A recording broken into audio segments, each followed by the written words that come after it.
right, Alexa, thank you. It's 8:15 right now, a standoff between the MTA, Governor Hochul, and the Trump administration after Transportation Secretary Sean Duffy revoked congestion pricing. The MTA wasted no time heading to court to file papers to prevent those tolls from being stopped. Opponents of the plan, meantime, breathing a sigh of relief, including our next guest, New Jersey Congressman Josh Gottheimer. So, Congressman, great to see you. I was texting with you right after the moment this dropped yesterday. The question I have for you, I guess, really is the timeline, right? And it seemed confusing yesterday with when, if not, the tolls would stop. The governor comes out and says the cameras are staying on. What are your thoughts? Well, listen, I think the great news is the congestion tax right now is over for families, and it's a huge win for hardworking folks. $9 a day saved, going back into their pocketbooks. That's $2,300 a year. And obviously, you and I have been talking about this for a very long time. This has been a long fight, and it's a huge win, obviously, and it'll help northern New Jersey with the traffic spikes that we've been experiencing by the GW Bridge since the congestion tax went into effect. Now, I think ultimately this will get up to a federal judge in terms of the timing. I think New York should get ready to reimburse. If they keep those cameras on, which they said they want to, they're getting ready to reimburse. After the judge, obviously, I believe, will find in our favor and stop the congestion. What's the timeline for that? Well, I think that gets worked out with the judge and with the federal government working with New York. But the big news is the decision that was made, which is to stop the congestion tax, to help hardworking folks and make sure all those nurses and electricians and everyone else who commutes in every day and it was getting whacked pretty hard, all those Jersey families and those from the outer boroughs and are going to get some relief. That's a good thing. I mean, it's a win for you and the folks who feel the same way as you. Yeah, huge win. For Jersey. Yeah, right? A huge win for Jersey. Don't mess with Jersey, right? That's the takeaway here. We're going to win in the end. Yeah, I mean, but let's be honest, this isn't over, right?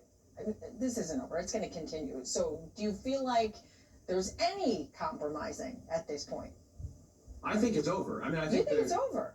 I think the judge is going to find. They're going to go to court. The judge is going to say that's a decision that's been made. We obviously in New Jersey we've got separate legal challenges moving. We've got bipartisan legislation in Congress as all backup plans. I think this is over though. I think the judge is going to when they go to court, is going to say shut it off. And so I think that's where this thing's going. Okay. And we're going to save people a lot of money. And to your point, we've got a lot of backup plans moving as we have all along.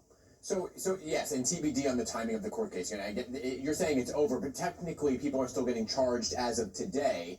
So I want to ask you about this though, because part of the argument from Governor Hochul and the MCA is the Trump administration made the decision for New Jersey when it's a policy made by New York State. So here's what Governor Hochul had to say about the move. I don't care if you love congestion pricing or hate it. This is an attack on our sovereign identity, our independence from Washington. We are not subservient to a king or anyone else out of Washington. And so she's referencing this, Congressman, right? This post by the White House right here, where if we can drop that banner for a second, it says, "Long live the king" here. And this is something that the White House put out, President Trump calling himself apparently a king because of this. I wanted to get your reaction to this because it is involving congestion pricing here. Honestly, that's absurd. Although I would say, Governor Hochul, what's amazing is we've had this cooperative relationship together, right? New York and New Jersey called the Port Authority, where the bridges, our tunnels, our airports forever.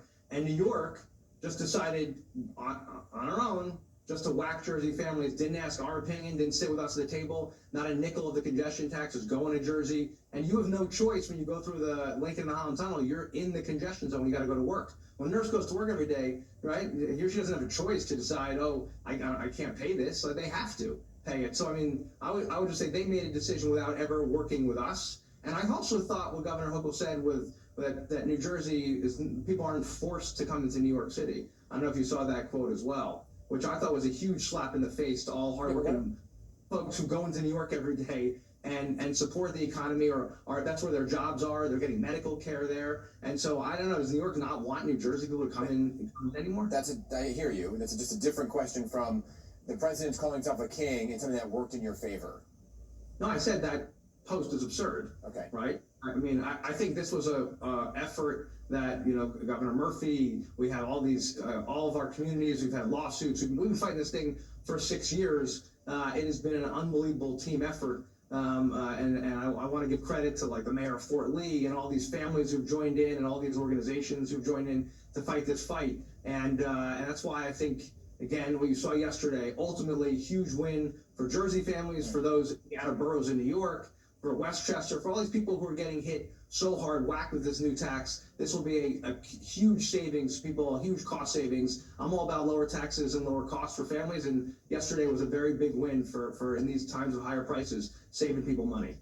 Can we pick apart Secretary Duffy's letter? He says the tolls are illegal because they raise money for the MTA and not for the roads. He also mentioned that the impact on New Jersey drivers. So really what makes this different from some of the lawsuits that you previously filed to prevent congestion pricing from going into effect? One of the things he also said was this wasn't about actually mitigating traffic. It was about a cash grab for New York. I don't know if you read that part, which is what we've been saying all along, right? This was not, the MTA is one of the worst run mass transit systems in the country. Lost $700 million last year to fare skippers, actually more than $700 million, people who rode and didn't pay. 50% of people riding the bus in New York aren't paying. And what did they do? They turned to New Jersey and said, well, you pay for the mess we have here. And I think that was the point, part of the point of the letter was, this is just a cash grab. It's not actually doing anything to mitigate traffic in a lot of areas in the region, including in northern New Jersey, right, by the GW Bridge. But we've seen an increase in truck traffic since the congestion tax, which is what we predicted. It's what the MTA said would happen. So, you know, I think that was the big point here. Yeah, I just got to go back to the timeline because court cases, we're seeing it, we saw it with other cases, not just congestion pricing, just court cases in general take a very long time to come to a conclusion. We're seeing it play out real time right now with Eric Adams, the mayor of New York City, right? So what is a realistic... I think a difference here, right? Because you can go and file to get an immediate injunction on them continuing to charge people. Right, but we're years into this. We're years into it. I assume part of the strategy will be saying, and obviously this is up to the governor of New Jersey and others to say, you know, wait a second, the decision's been made here. You can't keep whacking Jersey families, and after a decision like this has been made from the Department of Transportation. I think that's going to be what's next. We'll see that play out. All I'm saying is they better keep close count of everyone they're charging, because I think everyone should get a reimbursement after, if they want to keep moving forward, they're going to have to reimburse everyone. I think commuters are going to be keeping track of how much they've been paying. Just to be very clear, because we got to go, but real quick, the reimbursement, not just from this point forward, you're talking about from the beginning. No, a decision was made yesterday. Okay, so from the decision on. That will be up to the court. I'd love for them to reimburse everything, but I mean, at least from the decision yesterday, at this point forward, people should get reimbursed. If they want to keep charging people, they better keep close count. As you pointed out, I know the drivers will be. Yeah. Congressman Gottheimer, always appreciate your time. Thanks for joining us. Great to see you. Thanks for having me. All right, it's 8:22 right now, and we'll be right back. Thousands of vacant apartments boarded up while the city grapples with a housing shortage. PIX11's James Ford investigates why all this real estate sits empty, and could it be the first step in solving the city shortage? Tonight on the PIX11 News at 10. Pete Alonso is back on first base. After re-upping with the Mets, the polar bear and his amazing teammates are ready to take the field. Catch spring training games on PIX11. Do you have bad credit? Is it a problem getting a car loan? We can help. Call Hudson Hyundai. Please call 800-599-0782. That's 800-599-0782. Tier 1 customers can lease a new 2025 Tucson SE for just $198 per month. Please call 800-599-0782. Or this great deal, a 2025 Santa Fe SE for just $248 per month. Bad credit? No credit. We can help. Please call 800-599-0782. That's 800-599-0782. Please call Hudson Hyundai for a fast pre-approval. When did your potential father start denying you? Day one. I don't remember a time where he did deny. I don't have to make excuses. That's one thing I don't have to do. In this envelope is the DNA truth you waited 33 years for. On Karama. At 1 p.m. on PIX11. Honoring Black History all month long on PIX11.